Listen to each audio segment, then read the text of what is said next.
This week on The Watchman, as Hamas leads violent riots along the Gaza border, we're joined by a former British Army commander who's standing strong with the Israel Defense Forces in their struggle against terror. Their discipline and their sense of duty is incredible. And when you think about what they're being asked to do to protect their country, to put their lives at risk, and at the same time, the international media is pouring vilification upon them, accusing them of war crimes, accusing them of unnecessarily killing people, and at the same time they're standing up and they're getting on with the job. It's really admirable, I have to say. Plus, it was CUFI's biggest Washington summit yet. See how Ambassador Nikki Haley, Pastor John Hagee, and others brought down the house in D.C. for Zion's sake. It's The Watchman. It's Christians United for Israel only on TBN.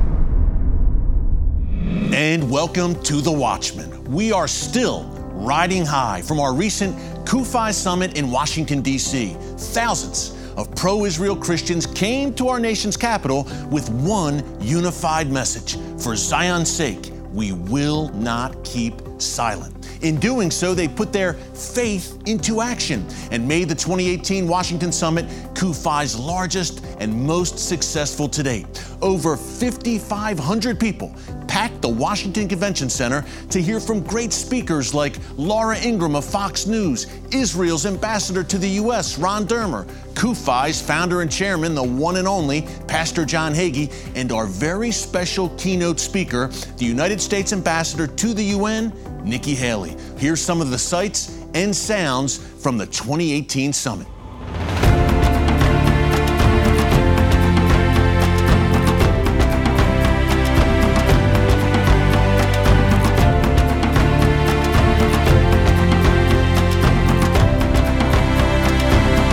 We have a great night lined up for you.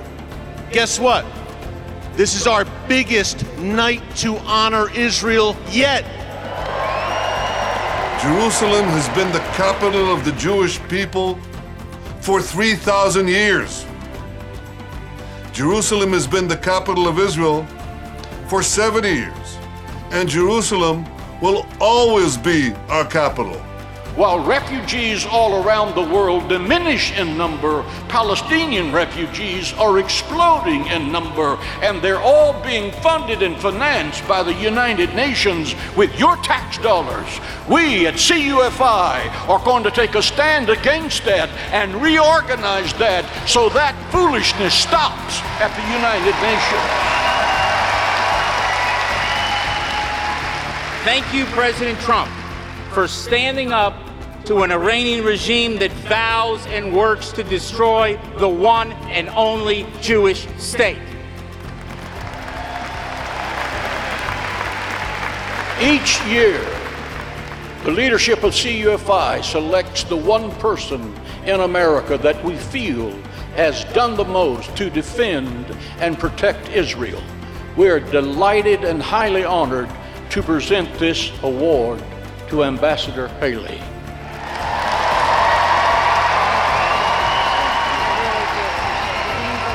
In the history of the UN General Assembly, there has been over 600 resolutions on the Israel-Palestinian issue alone, and not one of them has ever mentioned Hamas.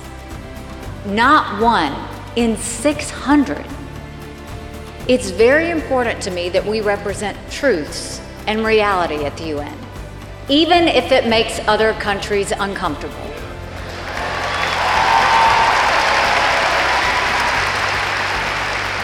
For the first time, we named names and identified the real source of the conflict in Gaza.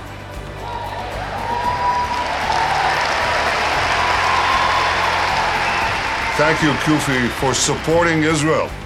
We appreciate your support, and we thank you for it.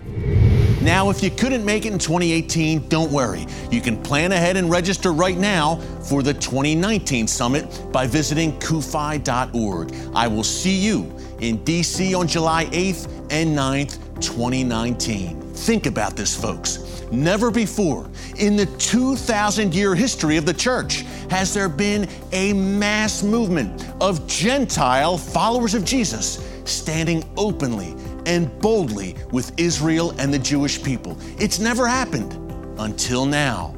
Today at CUFI, we have 4.3 million committed Christians who are standing in the gap for God's people and God's land for such a time as this. And the God of Israel is assembling some of His best and brightest to lead this revolutionary movement. Colonel Richard Kemp is one of them. He's the former commander of all British forces in Afghanistan and a great friend of Israel. Whenever the Israel Defense Forces face unjust criticism from the UN and others, Colonel Kemp is there to set the record straight and stand boldly for the brave soldiers of the IDF. I sat down with him at our Washington summit to get his take on the current situation with Hamas in Gaza and much more. Take a look. Right now we have this new technique, I guess you would say, used by Hamas, these violent riots, quite literally, with thousands of Palestinians led and exhorted by Hamas, storming the border with southern Israel. Could you talk a bit more about their techniques and the way the IDF is countering them? Most people can see a rocket attack or an attack tunnel. That's an act of war. What most people don't understand, the way it's portrayed, is these are peaceful demonstrations. And why are Israel shooting up demonstrators? So it's very hard for them to understand, but of course the reality is they're not peaceful demonstrations. They're violent riots intending to particularly use the riots as cover for terrorist activity against Israeli soldiers, and eventually to break through the border fence and enable thousands of people to pour through, some armed, some unarmed, to carry out massacres of the Israeli communities at literally just a couple of 100 meters across the border in some cases. That's what they're trying to achieve. The Israelis have got to stop it. They've got to stop them getting through that border. And the only way they can do it, and believe me, they have considered everything, they've tried many things, the only way they can do it sometimes is to resort to lethal force. Yeah, and you were the commander of all British forces in Afghanistan, Colonel Kemp, so you know of what you speak. How do you think the IDF can counter this new tactic, I guess you would say, by Hamas? And I think also these arson kites and balloons that Hamas is using, floating across the border into Israel, scorching thousands of acres of Israeli land. Man, tough nut to crack, I guess you would say. How does the IDF counter that and still remain the IDF and keep those strict rules of engagement that they have? I've been on the front line with the IDF on the Gaza border at some of the most dangerous and difficult periods they've been facing these riots, and I've seen myself exactly what they've done and how they've done it. I've absolutely admired their restraint and their very focused tactics and their control they impose upon their soldiers to avoid unnecessary civilian deaths on the other side. But before I talk about those tactics, I just want to make the point that these soldiers are incredibly brave. They're there, sometimes for days on end, sometimes day and night, protecting their people. By putting themselves on the front line, they risk death and serious wounding. And these are young guys and girls. These are 18, 19, 20, 21 years old. Yeah, they're very young. Some of them actually from the United States. Some are lone soldiers serving with the IDF. We have soldiers in the IDF from around the world and some from here. Their discipline and their sense of duty is incredible. And when you think about what they're being asked to do to protect their country, to put their lives at risk, and at the same time, the international media is pouring vilification upon them, accusing them of war crimes, accusing them of unnecessarily killing people, and at the same time they're standing up and they're getting on with the job. It's really admirable, I have to say. Tell us how you became such an ardent supporter of Israel. You know, you're testifying before international world bodies in support of the IDF, laying out the facts, the truth, and the case for Israel. How did a guy from England become such a supporter of Israel? The simple answer to your question is I know right from wrong. Yeah. And when I hear lies being told about Israel in the media, in the United Nations, in schools and university, I know that they are lies. And all of the military aspects, the military elements of these things, I know because I was 30 years a British soldier and I understand the real reality. So I know lies when I hear them, and I have no choice other than to counter those lies if and when I can. And why is that? The reason is because Israel are allies of the West. We're on the same side, we're fighting the same enemy. If I hear of an American soldier getting vilified in the media unfairly, or a British soldier, I will also spring to their defence if I can. And it's the same with Israel, with our, one of our strongest allies. And their fight is not just our fight, but literally they are, they're providing us with intelligence. They're providing intelligence to countries like Britain, France, the United States of America, Australia, which is enabling them to counter terrorist attacks. Up next, more with Colonel Richard Kemp. How did this high-ranking British commander become such a strong supporter of Israel? And what does Israel mean to him? Stick around to find out after the break. In 1948, Israel was reborn as a nation. The last 7 decades have been miraculous. Despite all the wars, all the terrorism, and all the sacrifice, Israel has thrived. The people of Israel are alive and well. God kept his promises to the descendants of Abraham. Christians United for Israel has put together a small booklet to inspire and empower you about Israel's past, present, and future. The rebirth of modern Israel is one of the greatest miracles of the last century. CUFI's Israel at 70 booklet is an invaluable resource for anyone interested in how Israel has survived and thrived despite overwhelming challenges. Call Christians United for Israel at 210-477-4714 or go to CUFI.org/Watchman to receive your free Israel at 70 booklet.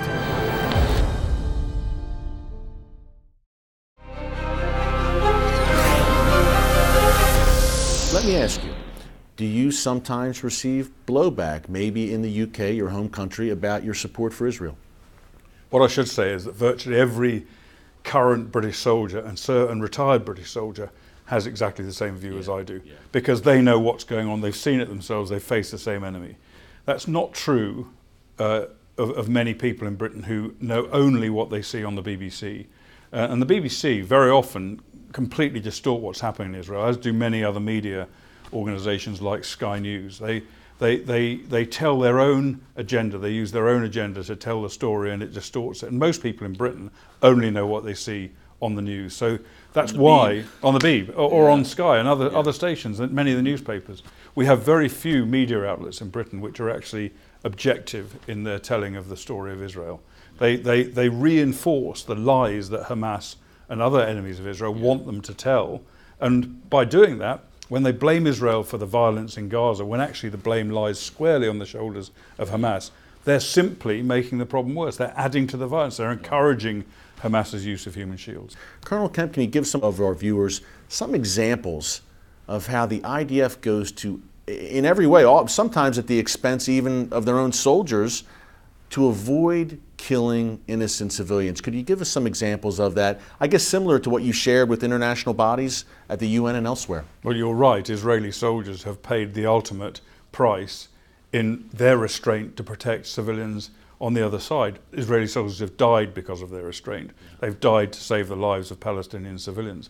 But going to your specific question, let's take the recent example, the rioting on the Gaza border, for example.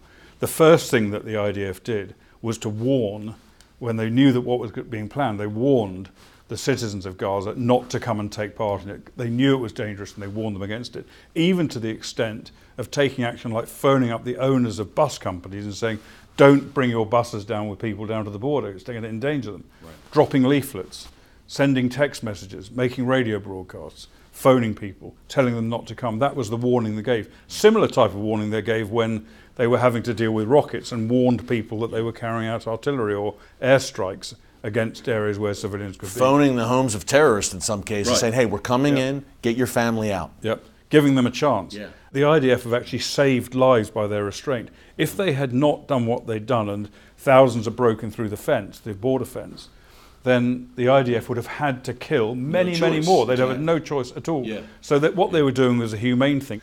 When you look at Syria and what Iran is doing in Syria, southern Lebanon, how they're trying to encircle Israel right now, How alarmed should we in the West be by that? I mentioned earlier the attempted bomb attack in France conducted by Iranian diplomats. Right. We've seen attacks elsewhere in Europe, in Bulgaria and elsewhere in the world, carried out by Iran and by Iran's proxies. So yes, they've got global ambitions in terms of their spreading their violence. Yeah.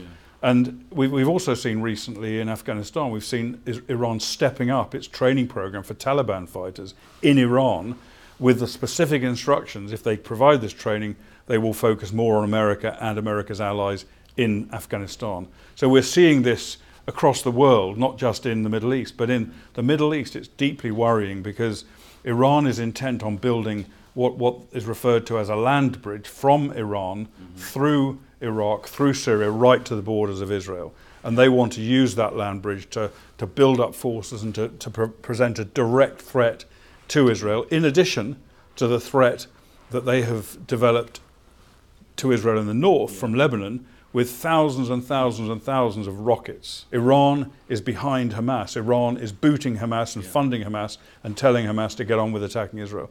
So we've got a real Iranian danger to Israel. And it's not just to Israel, it's across the whole region, because you look at Iran is fomenting the insurgency in Yemen, trying to threaten Saudi Arabia, trying to threaten other Gulf states. They control virtually Lebanon. They have huge influence and growing influence in Iraq. They are an expansionist regime. They're trying to develop their aggressive empire in the Middle East. You have many Israeli friends. You're there on a frequent basis. I'm there a lot. I know it's affected me, and Israel's become a big piece of my heart. If you could tell us how Israel and your time there has impacted you. You're suggesting I have a heart? And a good heart. Well, I think Israel it's become almost like a second home. I spend a lot of time in Israel now. I have some extremely close friends there. And you mentioned it earlier on, we have such incredibly shared values between Western countries and Israel. I feel very much at home. I have huge admiration for the country, for all it does in pretty much every respect for Western civilization and all it has done and all it is going to do in the future. And I had one of the greatest honors of my life about 2 or 3 weeks ago when I was asked to address 30,000 recruits for the Israel Defense Force. And I spoke to 30,000 young men and women who just left high school and are going to be joining the IDF over the course of the next year. And there they were, they're ready, all of them ready and willing and able to step up and defend their country. You will never find that anywhere else in the world that I'm aware of, where you have such an incredible group of dedicated and determined young men and women who become brave professional soldiers protecting their country and also protecting our civilization. A special land and a special man. Colonel Richard Kemp, thank you so much, my friend, for joining us.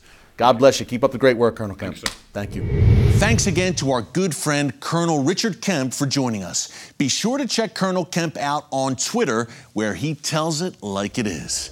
Well, up next, I was honored to speak alongside Colonel Kemp at our 2018 CUFI Washington Summit, and I did not mince words about the days we are living in. That's coming up after the break. Don't move.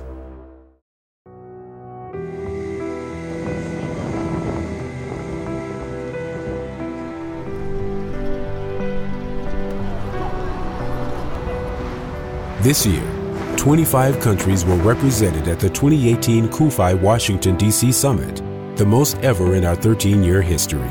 They came and joined over 5,000 others in our nation's capital as we continue to stand in solidarity with Israel and the Jewish people. They celebrated and rejoiced at the annual Night to Honor Israel. At 4.3 million members, CUFI is the largest, most diverse pro-Israel organization in the nation. For Zion's sake, we will not keep silent. And for Jerusalem's sake, we will not be quiet. From near and far, we are one. From all over the world, we are united. We are CUFI.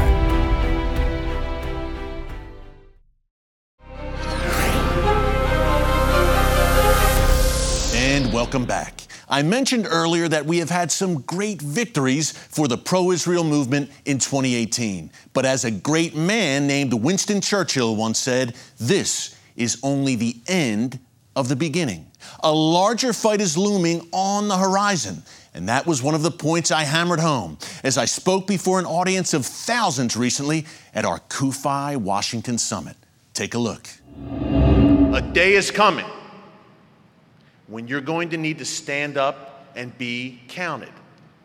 I can assure you, not everyone will be on stage speaking. We all have a unique role and a unique niche to serve and to fulfill in this fight for Israel, for America, for all that is good and true. You cannot hide from your responsibility.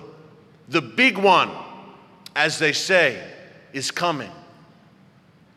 Winston Churchill, one of my heroes, talked about the end of the beginning. We've had some major victories in the past year. The embassy has moved to Jerusalem. President Trump has pulled out of the disastrous, diabolical Iran nuclear deal.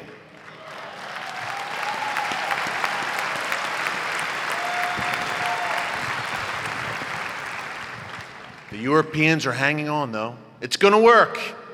If we give them money, they'll like us. They just know it. The Taylor Force Act has passed. 3 major victories that you helped make happen. We're riding high right now, but it's only the end of the beginning. The greater fight, the greater battle, the greater struggle is still to come. I'm looking at Syria. I'm looking at Iran. Iran is in Syria to stay. If we politely ask them to leave, they're not going to leave. There's a collision course right now. Israel has drawn a red line. They've said to Iran, we will not let you establish a beachhead and a permanent presence in Syria at our northeastern doorstep. We're not going to let it happen. Iran, on the other side, has said, we're not going anywhere. We're here to stay. Syria is a linchpin. It's a crucial battleground in our ideological mission to wipe Israel off the map. Iran is committed to surrounding Israel on all sides and squeezing it like a vise. They're not leaving Syria. And Israel won't let them stay. Eventually, folks, a day of reckoning is coming. It's easy to be Israel's friend when the going is good. The embassy moved, the Iran deal's dead. It's easy then, you're riding high. What will you do when the entire world is howling that Israel is not David, but Goliath? That Israel is the problem and not the solution in the Middle East? Will you run for cover then? It won't be as popular to wave that Star of David, that beautiful flag. Or will you stand up and earn your keep? It's coming eventually. And if you don't do it in this room, no one else will do it.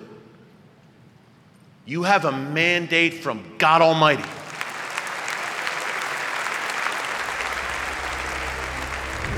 Up next, my final thoughts on how you, yes, you, can help shape these Bible times we are living in. It's The Watchman. It's Christians United for Israel, only right here on TBN. In spring 2019, join Holocaust survivor and historian Irving Roth on a once-in-a-lifetime remembrance tour through Poland. His story of loss, survival, and hope will bring the pages of history to life as you walk through the streets of the infamous Warsaw Ghetto, the silent barracks of Nazi death camps like the one where Irving slept at Auschwitz, and the memorials to the heroes who risked their lives to rescue their Jewish neighbors from Hitler's evil plan. You'll be inspired and challenged to put your faith into action. You'll have the opportunity to interact with the local Polish Jewish community and meet with the daughter of a famous hero of the Holocaust, one of the righteous among the nations honored by the State of Israel. Take advantage of this rare opportunity to walk with and learn from Irving Roth as he takes you on a journey of his memories of life before, during, and after the Holocaust. To register for this historic trip to Poland with CUFI and Irving Roth, go to the CUFI website and sign up today.